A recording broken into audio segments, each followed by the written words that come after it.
you can't see a great pivot point to a better solution if you're complaining in the moment. All you're stuck on is the problem.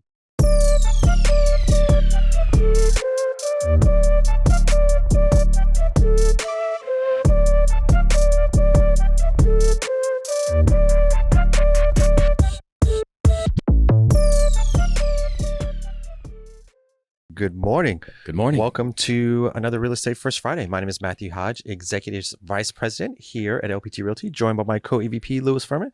Morning, brother. How are you? I am doing well. I'm excited to be here with you guys today, as always. This week actually flew by. I remember we were talking 2 weeks ago. I'm like, man, these weeks are going slow. Yeah. The year's going fast. This week was a zinger. And it was a painful week for me in the world of sports. So last week on Real Estate First, so you had missed it because you were doing some site visits for some development projects. But I was sharing with the audience on Friday my stresses in the Major Leagues Baseball. It was the last weekend of baseball. My team was up for the running, and I can sadly report for those who don't follow baseball that my team lost. So I have retired my Mets hat. Probably won't wear it for a few weeks just because I'm a little bit salty. It's painful. But football season's underway and basketball training camp started. So maybe I'll have better luck in those two sports. All right. Well, good luck to you on that front. Thank you. Okay. Well, we're going to go ahead and jump right in today. And so I guess if you want to walk us through today's guest and kind of what we plan on talking through today, I'll give a brief overview on kind of how I see and what I'm excited to learn about today's topic. But I'll turn it over to you to kind of give some intro. For sure. So joining us today is John Walker. So this individual is phenomenal inside of the real estate space. So he's a founder of a real estate school. He is an author. He's won a series of awards. He'll be sharing with us one of a big subject matter that he likes to discuss about, which is 7 pitfalls that prohibit our ability of pursuing excellence. Oftentimes we get caught up with, what do we need to do to achieve an ultimate goal, but we don't sit down and reflect on what are the things that we should not do? What are the landmines that we should not pursue? And looking at it from that vantage point sometimes truly helps us organize that journey to accomplish whatever the goal is, whether it's this goal in our business as entrepreneurs or any other goals. Sitting down and understanding what not to touch or what not to do can oftentimes put us in the right direction. So with that said, let's introduce John on today's call. John, absolutely. Good morning. Good morning, gentlemen. It is a great pleasure to be with you. And I got to tell you, I'm a Red Sox fan. So last night was very painful for me. And so I'm sorry for the Mets trouble. Y'all had an epic collapse throughout the end of the season. I know we talked about baseball this morning, but I have to feel for you, my brother, because that had to be a very painful slide down from the best record in baseball to missing it on the last week. But my team got trounced last night in the Bronx. And so if you're a Yankees fan and you're joining us today, congratulations. I hate to say it. But anyhow, so enough baseball. Thanks for having me on this morning. What a privilege to be with two great gentlemen and everybody who is joining us this morning. What a great privilege to be with you all. You heard a comment a few minutes ago about the journey of excellence and defining kind of what that looks like. And I've got to tell you, I used to call it the success killers, and I changed it to excellence killers because I had such a hard time. How do you define success for everybody? Everybody on this call today may have a totally different journey of what success is going to look like for them. Success to one person may be buying a beach house. It may be getting out of debt. It may be becoming $1 million producer. It may be, you name it, but it's a very subjective measuring stick. And so we changed it to excellence because that was an objective measure that if we achieved that, success would be a natural byproduct. That was the goal of trying to get us to a place where we're chasing something that we have actionable steps, and the end result ends up just taking care of itself. But as you also mentioned, most often we want to get to the thing that give me the action step that will get me there. Give me step 1, 2, and 3. And usually when you introduce the topic of, well, make sure you don't do this, people kind of, I don't like that. And I like to use the analogy of tending to a garden. I'm not a gardener by trade, but I have owned a couple of properties where I tried to do the landscaping myself. And I realized really quickly, no matter how pretty the bushes are, how nice the flowers are, or the mulch you bring in and the landscaping looks great, but if you don't take care of the weeds, you got a real mess on your hands. It will just destroy everything. And weeds, they thrive under any circumstance. They thrive when it's hot. They thrive when it's too much water. They thrive all the time.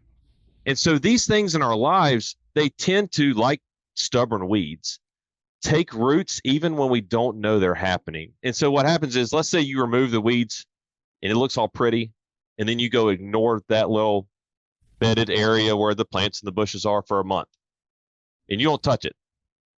A month later, weeds are totally taken over again. But if daily you go out there when they sprout just a little bit, the roots haven't gotten deep, and you're like, hey, we got to get that one, or we got to spray that one, we got to kill that one, we got to get rid of them. Well, the bed takes care of itself if it's a daily habitual thing. And so for excellence, pursuing excellence, if we kill those things on a consistent basis, it will allow us to actually take those action steps, put them into play, and there's nothing hindering them getting you to that end result, which is eventual success. You can define that for yourself. But excellence definitely has a more objective measure that we're trying to get to. Yeah, and I love that you speak about it that way, because that is exactly how we talk about it. We have this acronym IDOS here, and it stands for Individual Definition of Success. And the reason why that's important is because everyone, like you said, defines it differently. It's subjective, right? Maybe my version of success is a certain dollar amount. Maybe someone's version of success is working only a certain amount of time per year, or, being able to have enough money to invest in their passion, or maybe it's serving the community in a specific way. Like, everyone is going to define that a very specific way. But ultimately, what gets you there are the actionable steps that you have to take. And so if we all take these actionable steps, how you then use that benefit of taking those steps becomes your own version of success. And so again, like you said, the byproduct of that could be, hey, instead of selling 10 houses, my version is going to be 15 houses because I want to make more money. Or instead of selling 10 houses, I want to do 5 because I want more time. And so if I follow those steps, I'm going to be able to use that benefit however I choose that makes most sense for me. So I love that. That's kind of our starting point. Super excited to kind of dig in to figure out, okay, maybe we always talk about those things that, hey, time block, reach out to, whatever. We tell you how to get there, but maybe we don't talk a lot about what are the things to actively avoid. Like, how do you avoid things that don't serve you well when you're trying to achieve that? So super excited to jump in there and learn from you there. First of all, let me commend you. LPT has done a phenomenal job of being so agent focused. I love it. And I've been in this industry for 22 years. And to hear a company that says, we're going to empower you to pursue what you want. We're not going to define that for you, but we're going to give you the tools to get there. That's just fantastic as a starting point. Let me commend you on that. But if you want to launch into there's so many excellence killers we could talk about. There's tons, but I tried to boil it down to 7 very common ones. And if you're okay with it, y'all just want to run through them, and we can kind of let's do it. Let's do it. Stop me when you want to stop if you want to ask a specific question, but we'll just give some highlights, and then for the 7, you catch me at the end. All right, number 1, majoring on minor things. This is so common to just about everybody. We put major importance on things that when we look back later, we go, wow, that probably wasn't quite as big a deal as I made it out to be in that moment in time. So majoring on minor things, problem number 1. Number 2, poor communication. And this doesn't mean you've got to become a great public speaker in order to be successful. This could be as simple as better word choice. Let me give you an example. A husband comes home from a day of work. His wife came home from a day of work. He can just tell she is not doing great, right? You guys who are married, you understand what I'm talking about. And she's not doing wonderful. If that husband says the following, what's wrong with you? That's probably not going to go over too well, right? I mean, that's just not going to work out in your favor. If that guy goes, honey, what's troubling you? Well, now at least I've introduced this idea that I'm concerned, right? I'm trying to enter into her pain. I see something's wrong. I'm not being accusatory. I've simply flipped the switch to how can I enter into this moment to help?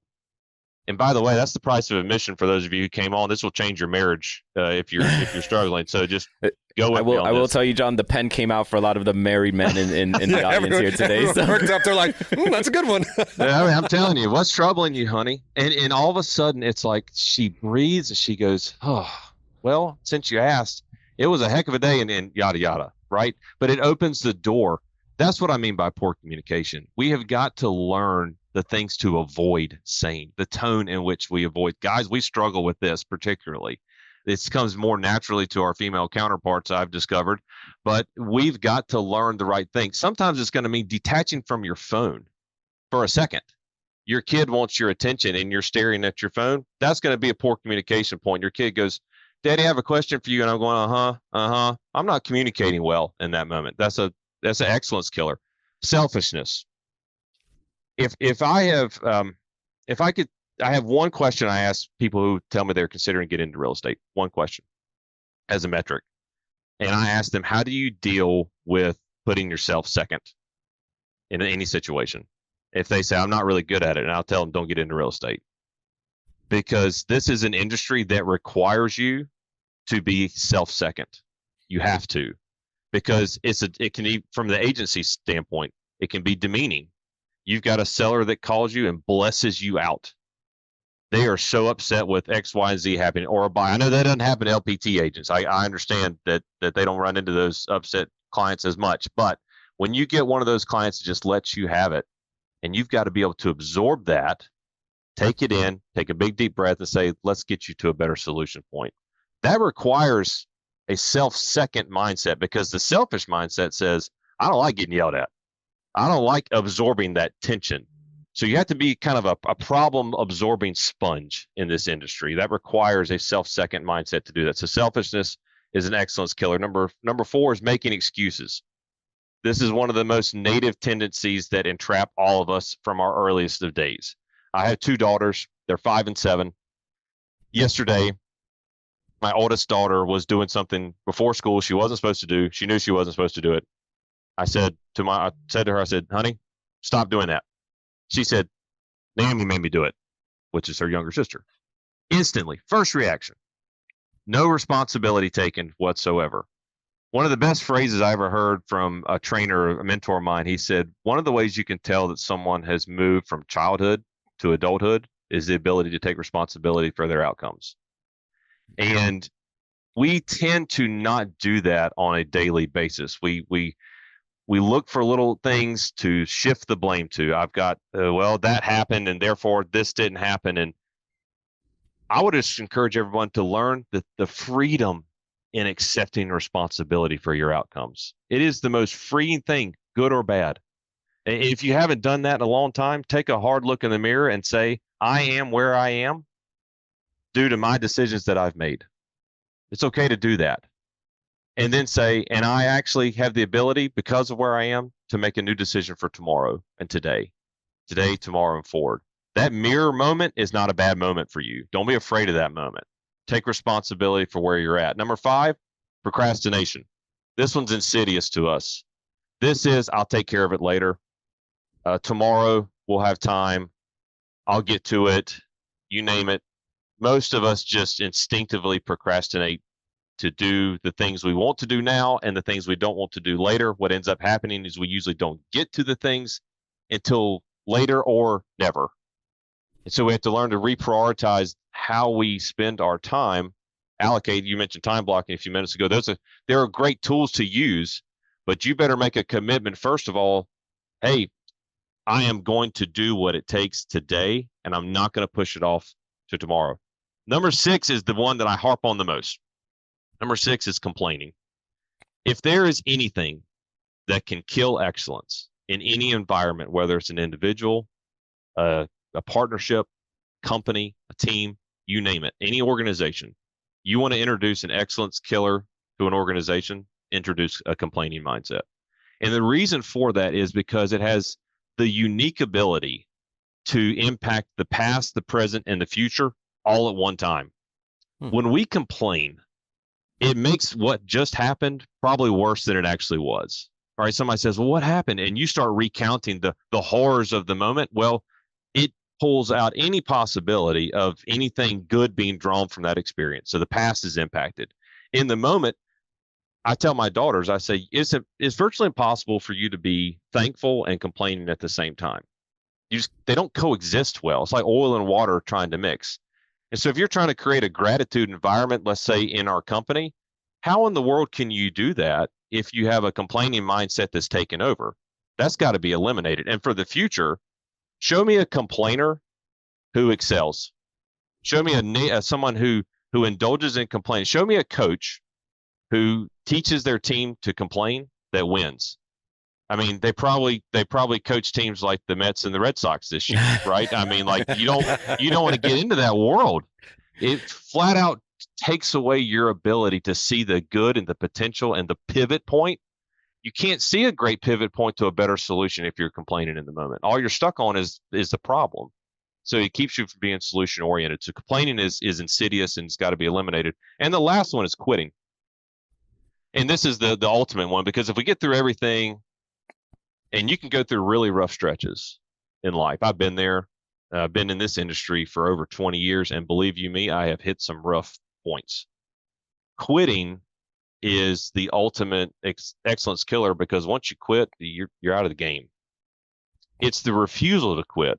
It's the refusal to let a bump in the road or a major roadblock stop you from where you're trying to go. And that's why we said earlier, we're not defining what success looks like for you here today. You have to define that success, but what's it going to take to get you to stop that pursuit?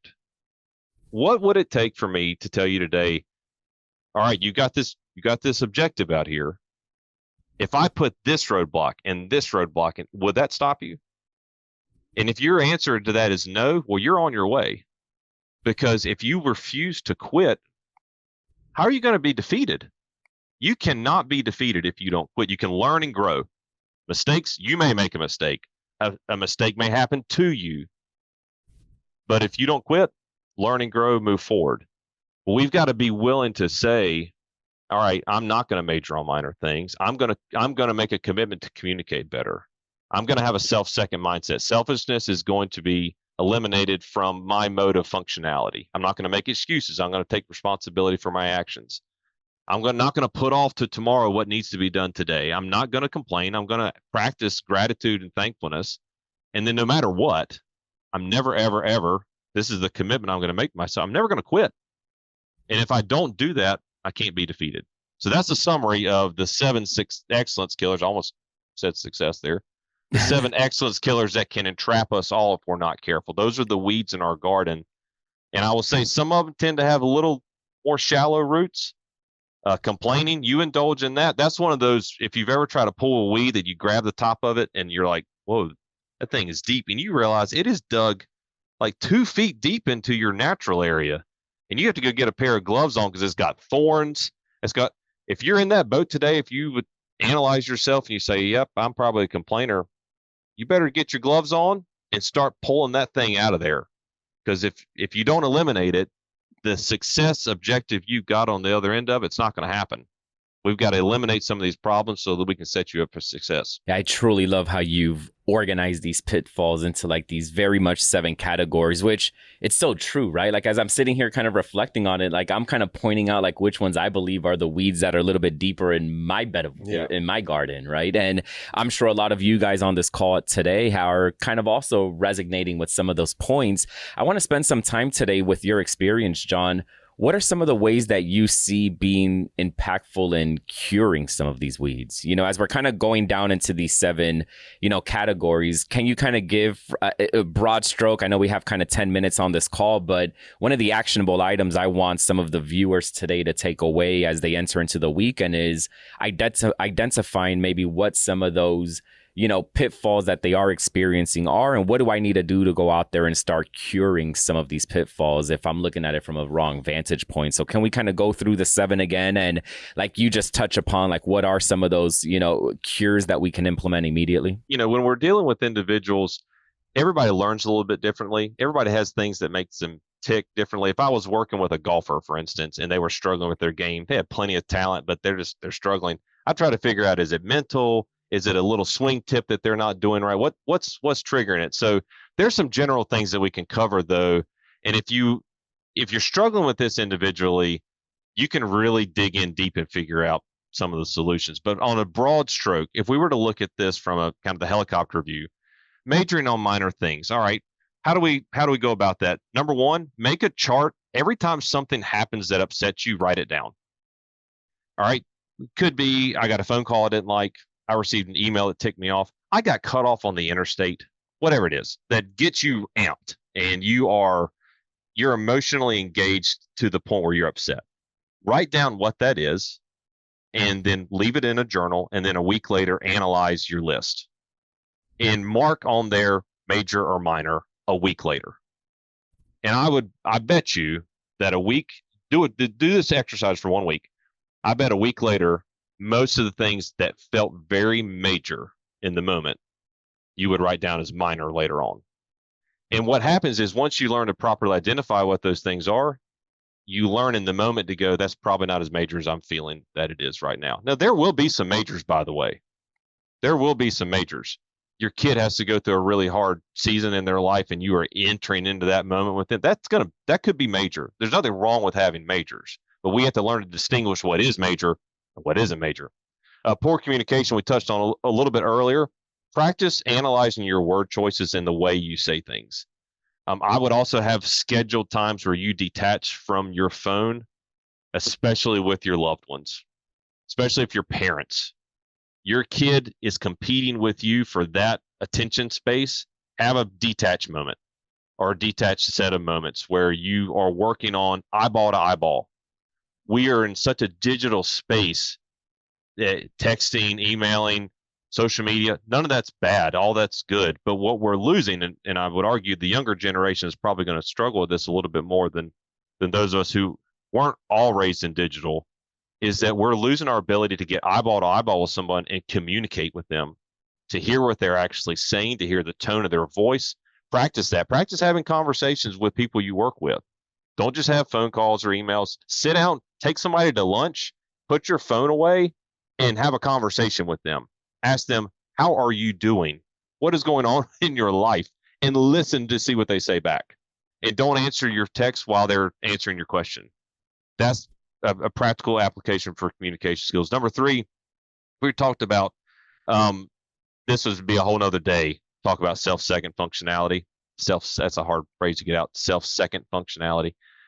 But the practice of self-denial is a very difficult thing for all of us to do.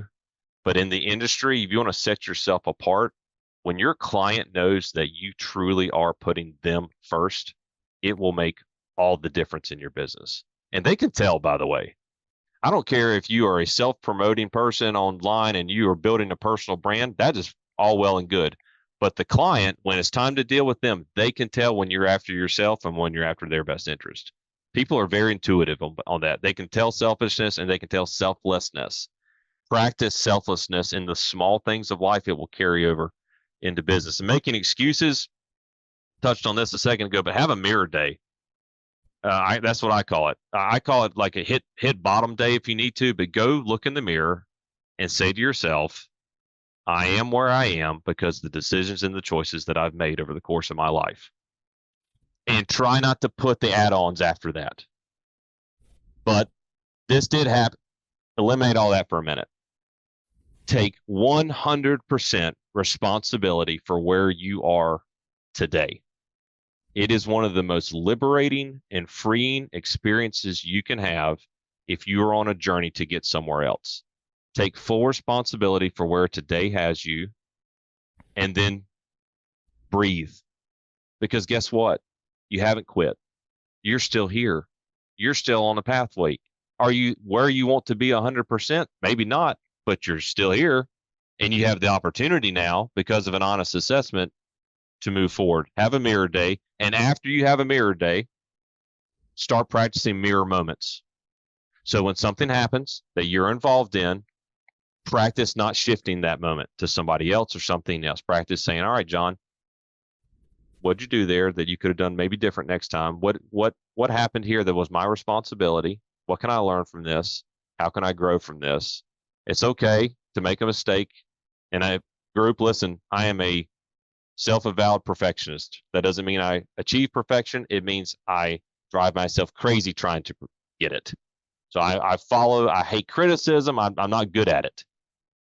But when we learn how to look in the mirror and say, I was a part of that, what could I have done differently? You learn just to breathe a little bit. So have a mirror day if you need one, if you haven't had one in a long time, and then practice mirror moments. The big one we talked about earlier was complaining. This is a whole different day's topic for the solution, but it is a habit of gratitude, a habit of thankfulness. Little things. The other day we were stuck in traffic waiting for my kids to take them to the school, stuck in traffic, and my kid, my oldest one again, she says, "Finally, the traffic's moving." Now there was nothing inherently wrong with her saying finally, but I encouraged her. I said, "Honey, why don't we try something next time? Next time traffic's going slow, and next time it starts moving, let's say, yay, the traffic's moving." That little shift, traffic, nothing changed. We sat in the traffic the exact same amount of time.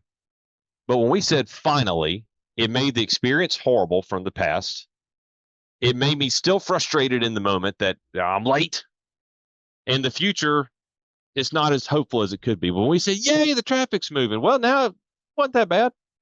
And now we've introduced a positive note into the present moment that gives us the opportunity to be free for what's coming next. That's a tiny little shift, but it's just shifting our minds to think about everything as positive moving forward. That's a gratitude thing.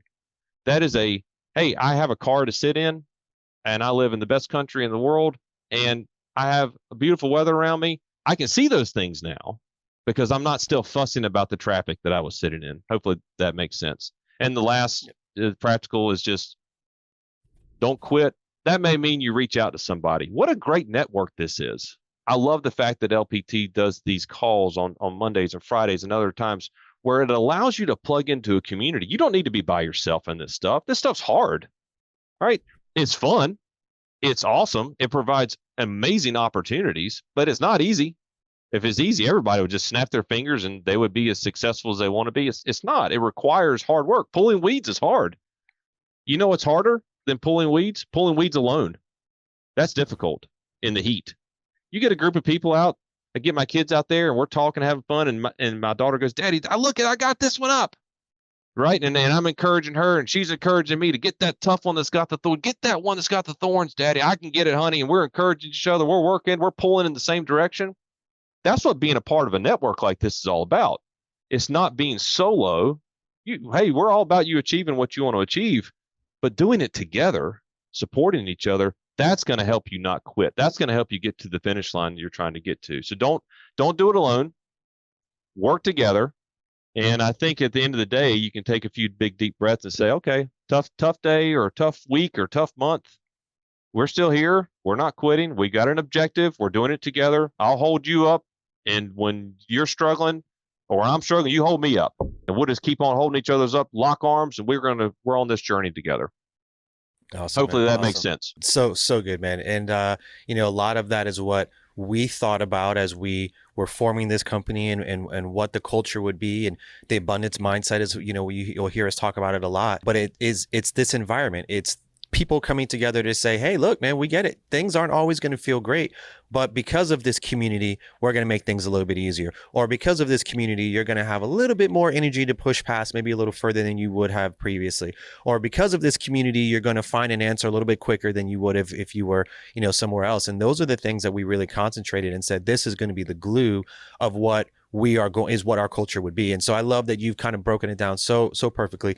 And and we've talked about this in the past in terms of like one of the biggest things that you said, which is not quitting, because you can do all of those things not so great, but it all becomes final when you quit. And or if you're not confident about doing something, so you don't ever take that step. And what I don't think people realize is that confidence is not going and succeeding at something. Confidence is failing at something and then having the grit to go back and try it again. Like Right. after you just it didn't work for you. So you're saying, hey, I'm going to take that loss, quote unquote, or that learning moment, and then have the energy to go try it again. Like that is where confidence is built, because the more you do it and the more times that works out for you, the more encourage you to do it. And that's what builds confidence people. It's not just because you win. It's, getting up after the loss and trying again. So I love that you have taken the time with us today. And again, this is free for all of our LPT agents to get and absorb. I don't know of any other brokerage that constantly puts out so many different topics in terms of like, here's step by step on how to do this. Here's mindset stuff. Here's community. Here's all the tools that you would need to achieve your version of success. So thankful for you today. Thank you guys. Yes, sir. All right. Well, with that being said, we will end it here.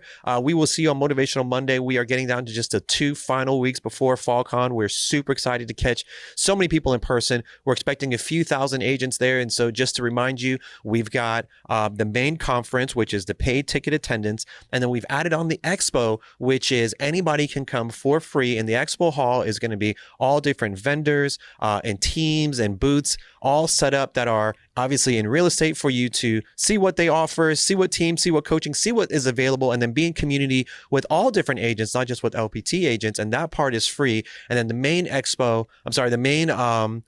area is going to be FallCon, where you'll get the 3 certifications and all the things. So we're going to continue to do that. So we'll see you on Monday for Motivational Monday, where Robert will join us, give you further details on what to expect. Hope you guys have a blessed and prosperous weekend. We'll see you soon.